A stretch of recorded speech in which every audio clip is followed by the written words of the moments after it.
You're a 168 fighter. And I know it sounds crazy, but if he were to like turn around and be like, hey, yeah, I'll fight David. I'll be dope. I have a lot of respect for Terence Crawford. Yeah. And just because I want to fight, if we would fight, doesn't mean we have hard feelings for each other. He's definitely a great fighter. I'd love to fight him. I would love to get it. I just don't think he'll come up. Well, I mean, I'm not even at 168 no more. Right. But I mean, I would love to try to fight Crawford, or even spar. I would love to spar Crawford. When you see a tweet that says, hey, can you make 168, David, from Turkey? Can he still make 168? You seeing him now training at second fight at 175? Yeah, I think he's super young still. I think definitely, I don't think, it would be a little bit hard, but I think he could definitely do 168. We didn't move to 175 because of the weight. We moved because of the opportunity. The fight fans are dying to see Crawford versus David Benavidez. And guess what? Jose Benavidez Sr. just hinted that David is willing to drop back down to 168 pounds to make it happen. He was, I think, referring to maybe if David could go and fight Crawford. Like, that's crazy. To be honest, that would be even an embarrassment to me to say, David's too big for Crawford. Now we said that, I don't think, it would be a little bit hard, but I think he could definitely do 168. We didn't move to 175 because of the weight. We moved because of the opportunity. Sure, David might face some challenges, but he's more than capable of handling them. His move up to 175 pounds wasn't about weight, it was about chasing opportunities. But as we've seen before, when Turkey Alashik steps in with Saudi money, even the impossible starts looking possible. Fighters suddenly find ways to gain or lose weight real quick. Can you still make 168? To be honest with you, man, let Terence Crawford live. That's his weight class. Okay. I lost interest in 168 a long time ago. I know that we could get offered a lot of money to go down to 168, but I'm more comfortable at 175. He even tweeted that David could still make 168.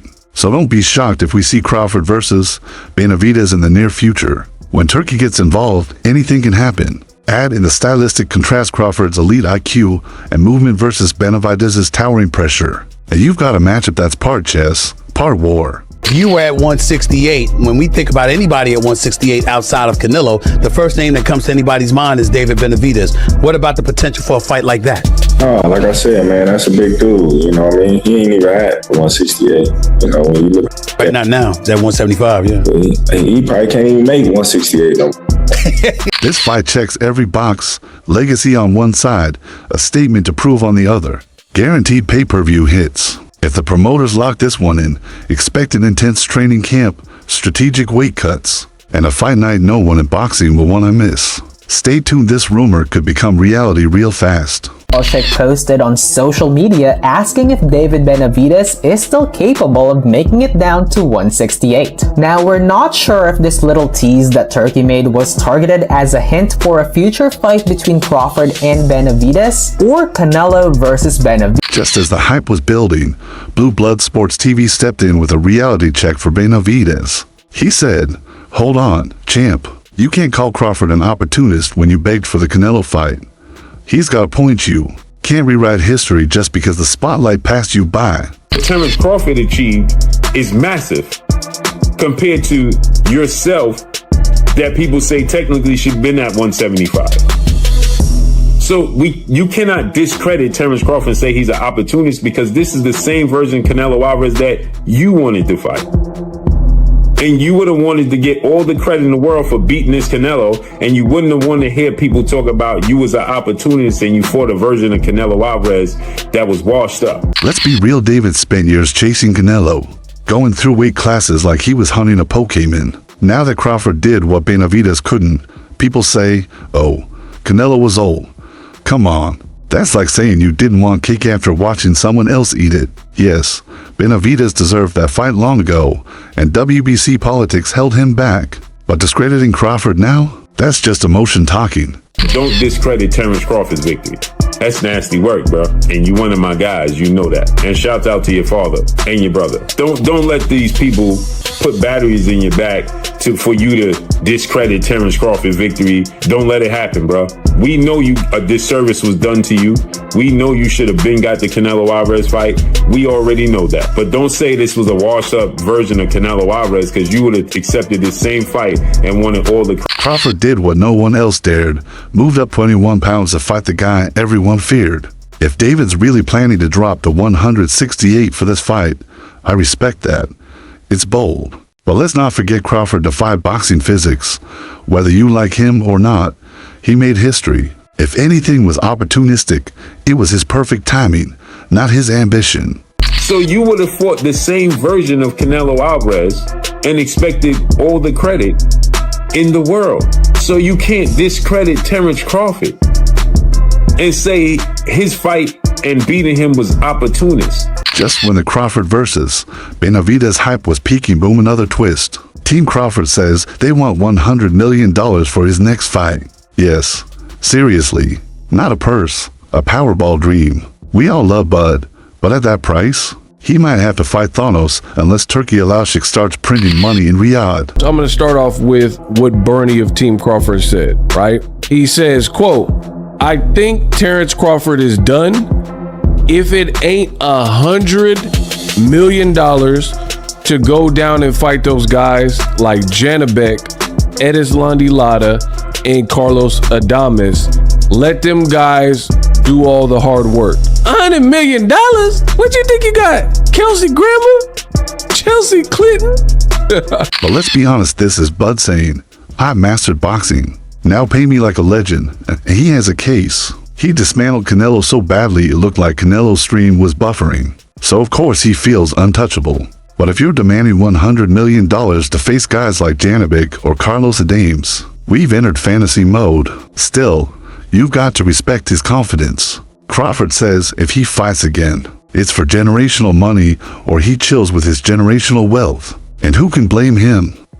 Now, I'm not mad at it. Crawford's team, they want $100 million. Crawford needs $100 million to perform or to get back in the ring, or he might retire. Then, in my opinion, if that is your real asking price, you might have to retire, because no one needs to see a Canelo rematch. And fights like Lara, Janabek, and Adames. After dropping the $100 million bomb, Crawford shared the backstory of how the Canelo fight even came up. And it's wild. Turns out, it wasn't just a cash grab. It was Bill Haney, Devin's dad, who first planted the idea before Crawford even fought Spence. Imagine being in the gym and Bill walks up like, "Forget Spence, go after Canelo," at first, but thought he was crazy until he realized they were the same height. That's when the light bulb went off. Oh, bro, for real? I thought this was after. No, this is before. Crawford Spence won. He said, man, don't even stop chasing Errol Spence. He was like, man, the guy to focus and chase is Canelo. Really? He was like, man, you can beat him. He was like, man, Spence, Canelo. And like every time I see him, he'd be like, Canelo. This is Crawford's brilliance. He moves on belief, not ego. He studied Canelo like he was writing a thesis. And when Canelo's camp said Crawford doesn't sell, but replied, "Cool, then don't say my name. I have the ticket now." That's classic Crawford quiet on the outside, fire inside. Someone's getting cooked, and they don't even know it yet. You know what I mean? I'm like, all right, we the same height, around the same size. Like, he a little thicker, okay. I'm starting to look into it now because he already planted the seed, but now I'm like looking into it. Like, let me see what Bill look at now, what he see. So I'm, okay. This is what he talking about. Cause he like, man, he's not a big dude. And he just kept saying he's not a big dude and you can beat him. And then when I looked into it, I'm like, damn, Bill, right. Yeah. And just when you thought the Canelo idea was wild, wait till you hear this. Crawford sat through 9 hours of negotiations in Saudi Arabia, alone, no lawyer, surrounded by people speaking another language. All he wanted was to talk to Turkey, but they wouldn't let him because Turkey's his friend and might go easy on him. Imagine being delikable to negotiate your own deal. That's when it hit Crawford isn't just a fighter. He's a CEO. He stood his ground solo, and both sides walked away half satisfied, half drained. They brought me in there. Then we went to the little back room, and we was there for like 9 hours. Dang. Going back and forth. Dang. You know, they not budging, I'm not budging. I'm in that mug like this. I'm like, by yourself? By myself. And they like, and they calling Turkey. He's not. They talking in their language and texting, and we going back and forth. And when the deal was finally done, you could feel it wasn't just a contract. It was a chess move. People say he did it for the money, but let's be real. Crawford asked, who fights for free? And he's right. We wouldn't work for exposure, so why should he? This is a man who's been blackballed, underestimated, and told he doesn't sell. Now, he's negotiating on foreign soil, chasing greatness like it owes him rent. Crawford isn't just fighting opponents, he's fighting systems, narratives, and time. And he's winning every round. You gotta get the deal done. You know what I mean? Like, you can see Turkey when you get the deal done. And I'm like, oh man, listen. Y'all talk about ain't making sense. You know, Did you have a number though?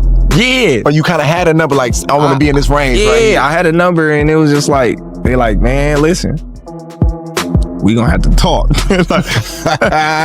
so we all in that motherfucker for like, you know what I mean? 9 hours, dog. 9 hours, bro. I'm telling you. Straight? Straight.